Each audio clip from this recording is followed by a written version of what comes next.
The room froze when my father sneered. They gave it to her for bleeding, not bravery. He spat as the general pinned a purple heart to my chest. I'd survived Fallujah with shrapnel lodged in my skull, but nothing cut deeper than that insult. Then the general pulled out a sealed folder, his voice turning cold. What he revealed about my own family made the ambush look almost merciful. It didn't start with betrayal. Started with responsibility. I was 11 the first time I paid the water bill without telling anyone. Dad had been drinking again, and Mom was too busy cleaning offices in downtown Columbus to notice the red slip taped to the door of our apartment on East Livingston Avenue. I'd hidden it, ridden my bike 5 miles to the Dropbox in German Village, and used the babysitting money I was saving for a pair of cleats I'd never buy. That was the rhythm of my life. Quiet fixes, invisible effort, holding everything together before it cracked wide open. Dad used to say I was the strong one. Built different. He'd mutter when I helped him change the oil or lifted things Sarah wouldn't touch. But when I enlisted at 16, that pride turned sour. "Oh, so you think you're better than all of us now?" he barked, slamming his coffee mug down. There was no family business, just odd jobs when someone hadn't heard about Dad's temper yet. But he still acted like I'd abandoned a legacy.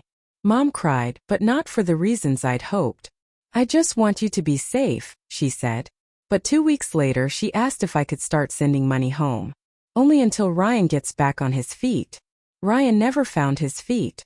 Or if he did, he used them to run from bills, jobs, and accountability. He'd crash on friends' couches, rack up speeding tickets, then call me from some burner number with the same voice he used when we were kids and he broke the window. "Emily, don't be mad, but..." Sarah was subtler. She framed every request as if it was for my benefit. "You'd want your niece to have a good Christmas, right?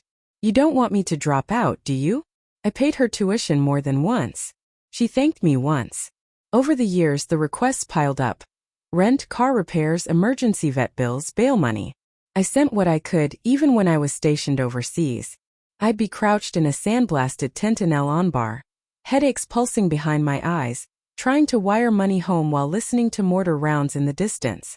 They never asked how I was, just how fast I could help.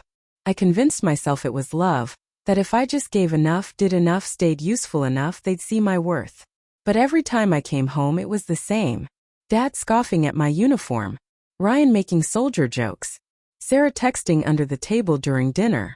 Mom serving meals like peace offerings while avoiding eye contact. Still I kept showing up. Christmas, Thanksgiving, birthdays. I came in full dress blues hoping they'd ask about my deployments, my squad, the lives I'd saved. They never did. There was a photo on the mantle. Me at 13 holding a spelling bee trophy.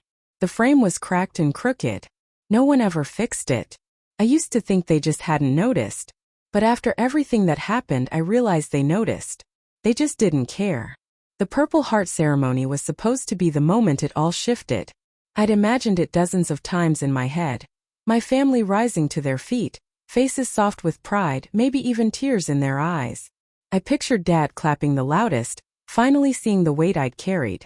That fantasy kept me going on nights when the headaches pulsed too sharp to sleep and the memories came in jagged flashes. Instead they showed up late, shuffled to the third row and looked bored. Dad sat stiff, arms crossed, jaw set like he was enduring a dental exam. Ryan leaned over now and then to whisper something, smirking like he was in on some private joke. Sarah's thumb never left her phone screen. And Mom, she tried. She really did. But the way she clutched her purse to her chest said more than her forced smile ever could, like she was bracing for impact. The officers around me stood tall, their medals catching the stage lights. They nodded as names were called, as service records were read aloud, each word earned through sacrifice and fire. And still I could feel it. The chill coming off my own bloodline, the one row that wouldn't look me in the eye. Then it was my name. I stepped forward, knees steady, back straight. My uniform fit like second skin, crisp and precise. The applause that followed was warm, respectful, but I barely heard it over the rush of blood in my ears. I found the general's eyes. He gave me a nod, and just as he reached to pin the medal to my chest, the air cracked with my father's voice.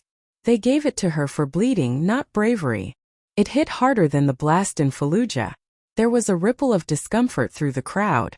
Gasps, a few murmured, "Jesus Christ." But my feet didn't move. My body locked. I didn't blink. I just stood there, the ribbon brushing my collarbone, feeling like I was drowning in my own uniform.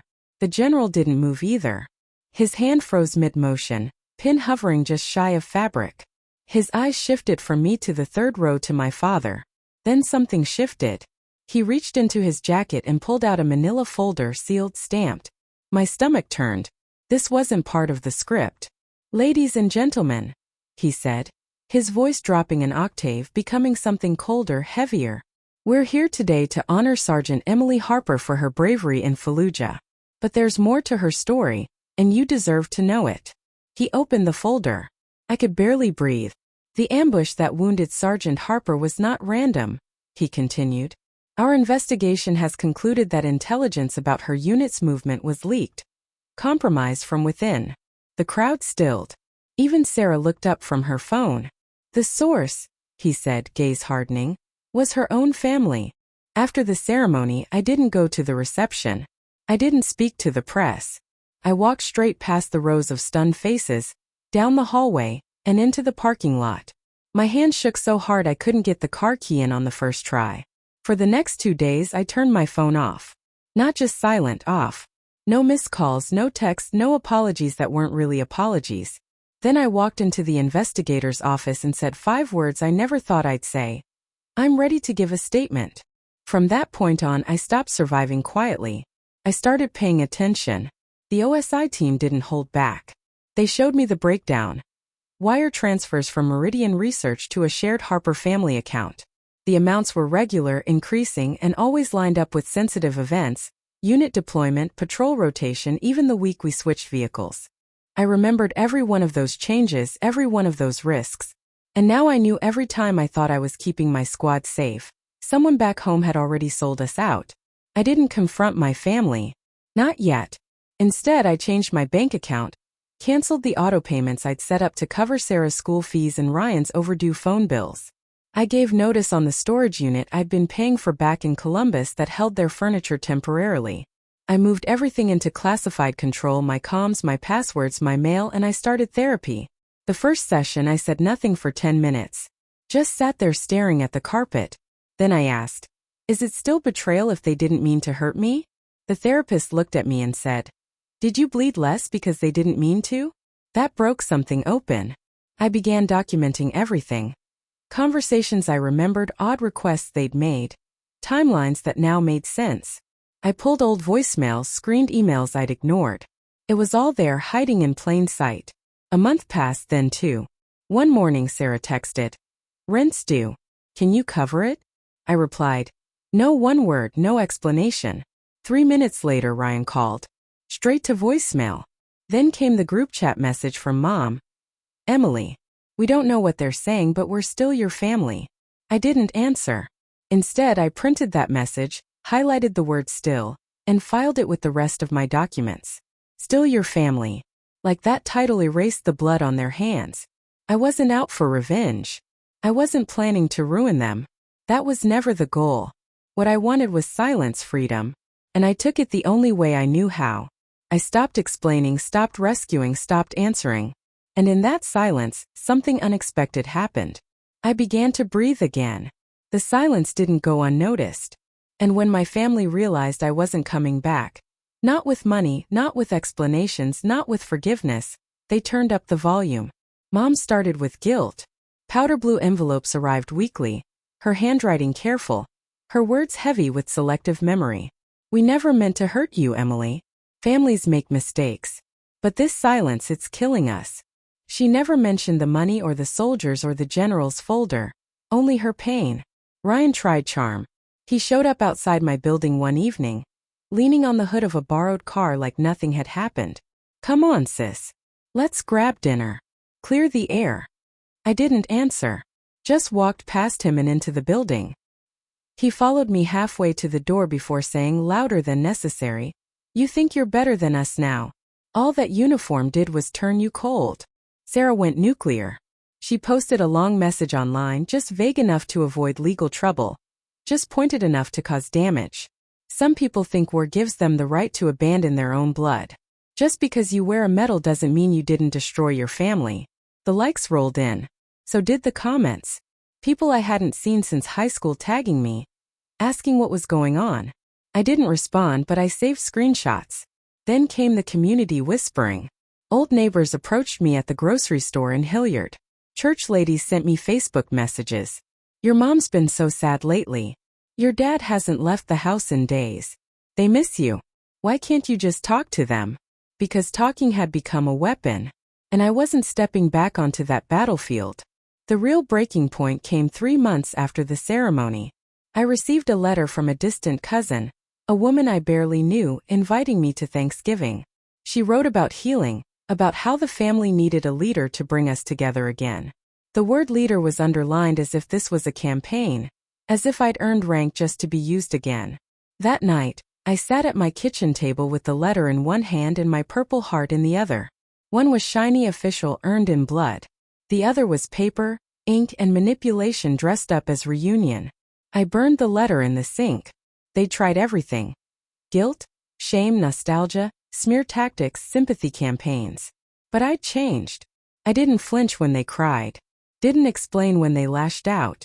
Didn't reply when they said I was the one who broke the family. Because I finally understood something that had taken me 27 years and a near-death experience to learn. The family that betrays you doesn't get to demand access just because they feel bad about it later. Especially when the regret is mostly about losing what you gave them, not losing you. Silence is powerful, but it's also provocative. When I cut off the money, the explanations, and the late-night rescues, my family didn't retreat. They regrouped. And what followed was an apology. It was war. Mom's campaign began with guilt.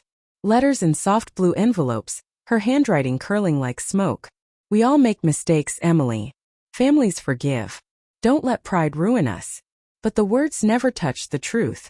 Not one mention of money wired from Meridian Research. Not one acknowledgement of soldiers who never made it home, just a rewrite. She was the victim of my silence. Ryan chose charm, the same lazy grin he used to talk his way out of speeding tickets. He caught me outside the commissary one Saturday carrying a six-pack like it was a peace treaty. Let's talk, sis. Clear the air. Start over. I kept walking. He raised his voice as I reached my car. All those medals just made you cold. You think you're better than us. I didn't turn around. But inside the old reflex flared, the one that wanted to explain, to soothe. I strangled it in silence. Sarah played a louder game. She took to social media, posting vague accusations dressed up as family drama. Some people forget who loved them before the medals. Some people abandon blood for glory. Her followers filled the comments with sympathy. Old classmates tagged me asking what happened. I said nothing, but I printed every post, slid them into a folder labeled evidence. Silence isn't weakness. It's strategy. The whisper spread offline too. Neighbors approached me at the grocery store, their eyes wide with concern. Your poor mom. She says you won't answer her calls. Church acquaintances messaged me late at night. Your dad is heartbroken. Can't you just forgive him? They weren't malicious. They were pawns. My family had mastered manipulation, and the community was their new megaphone. Then came the performance. Thanksgiving invitations carefully scripted by cousins I hadn't spoken to in years. The wording was strategic. We need you, Emily. You're the leader who can heal us. Leader was underlined twice. They didn't want me home. They wanted me useful. I held that letter in one hand and my purple heart in the other. One object was heavy, real, earned in dust and fire. The other was paper thin and false, begging me to pretend the past didn't exist. I fed the letter to the sink flames, watched the ink curl into smoke. The escalation continued. Ryan tried cornering me outside my apartment. His words slurred, his smile sour. He said I was selfish, that without me the family was falling apart. Sarah weaponized Ava, showing up with her daughter and saying she misses her aunt. Don't punish a child. Mom left voicemails describing Dad's declining health, her tears dripping between the lines. Every angle tested, every tactic sharpened. But something had changed in me. I no longer flinched when they cried. I no longer explained when they accused, and I no longer mistook persistence for love. The truth was brutal and liberating. They weren't fighting for me. They were fighting for access to my money, my time, my silence. And for the first time in my life, I didn't give it to them. 5 years later, I stood in the same hall where everything had shattered. The polished wood, the echo of footsteps, the hum of quiet anticipation. It all came back like a ghost replay. But this time I wasn't receiving a medal. I was giving a lecture. Captain Emily Harper, assigned to train younger officers on operational security. My story had become a case study. I told them what no one ever wants to believe. Sometimes the threat doesn't wear a uniform. Sometimes it shares your last name. The room went still. Faces fresh with youth, eyes wide with disbelief. I remembered being their age. Certain blood meant safety. I watched realization ripple through them. And I knew my scars weren't just mine anymore. They were a warning. Afterward, a young sergeant pulled me aside. Her hands trembled slightly as she spoke. "Ma'am, my mom keeps asking for my deployment schedule. Says it's to plan visits, but she wants times, names, unit details. It feels wrong." Her voice cracked on that last word. "Trust your instincts," I told her. "Document everything. Silence buys you time. Time buys you safety." 6 months later, that sergeant's documentation exposed another family-based leak. Foreign operatives again, same strategy, same lies dressed up as research. But this time it stopped before blood was spilled. That night, I sat at my desk staring at the Purple Heart. The metal had once felt poisoned, proof of betrayal carved into bronze. Now it carried a different weight. Not just survival but legacy. And then came the knock. I wasn't expecting visitors. Through the peephole I saw a teenage girl with dark hair and my father's stubborn jaw. Ava, Sarah's daughter, 17 now, backpack slung over one shoulder, eyes sharp with purpose. I opened the door but kept the chain latched. "Aunt Emily," she said carefully, "I know I'm not supposed to be here. Mom doesn't know, but I need the truth." Her words cut sharper than any accusation. I studied her. The same bloodline but different fire. "How did you find me?" "Google. Military announcements. I've been following your career since I was old enough to use a computer." She took a breath. "I found old bank statements. Deposits from something called Meridian Research. The dates match your deployments. Mom always said you abandoned us, but I don't believe her anymore." My chest tightened. For years Ava had been the pawn, the child leveraged to guilt me back into compliance. And now here she was, seeking answers on her own. "Why does it matter to you?" I asked. "Because I'm about to turn 18. Because I need to know what kind of family I come from before I decide who I want to be."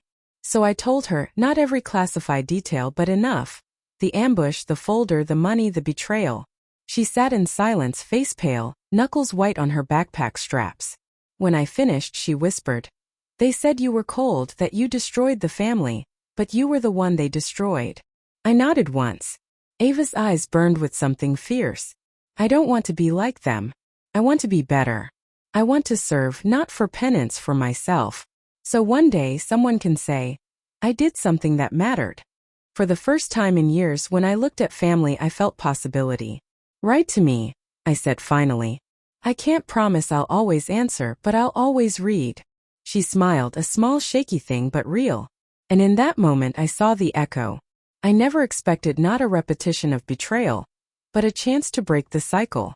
The Purple Heart still sits on my desk. For years it felt like a shackle, reminding me not only of Fallujah, but of the people who sold me out to my enemies. Now it's different. It's proof that I survived both kinds of battle, the one fought with bullets and the one fought with blood ties. Cutting my family off wasn't the hardest part. It was rebuilding something in the empty space they left behind. I had to learn that boundaries aren't cruelty. That loyalty without respect isn't love. That survival sometimes means choosing yourself, even when the world calls you selfish. The family I lost has been replaced by one I chose. Brothers and sisters in uniform. Friends who know that trust is earned, not inherited. Commanders who see me not as a paycheck or lifeline, but as a soldier and a leader. These people show up not because they have to, but because they want to. That's the difference. Ava's visit gave me hope I hadn't expected. A reminder that cycles can break. That truth, once spoken, has a way of taking root even in hostile soil. When her first letter arrived, lined paper folded twice, her handwriting steady, I felt something shift inside me. She wasn't asking for money or favors or forgiveness, just telling me she'd gotten into college, that she was working toward something real, something earned. I keep that letter tucked beside the medal. One a symbol of pain endured, the other of possibility ahead. Dad once told me soldiers sign up to die. He was wrong. Soldiers sign up to serve, to protect, to fight for a country, for values, for each other. What I didn't realize until much later is that you also have to fight for yourself. I've survived war. I've survived betrayal. And now I live by a simple truth. The strongest families aren't always the ones you're born into. They are the ones you build through trust, through loyalty, through choice. And that choice is mine. Always mine. Have you ever been dismissed or betrayed at the very moment you should have been celebrated? Where do you draw the line between forgiveness and self-protection? Share your story in the comments. I read every one. And if this story resonated, tap like so it reaches others who need it. Don't forget to subscribe and turn on notifications for more true stories about boundaries, resilience, and rebuilding after betrayal.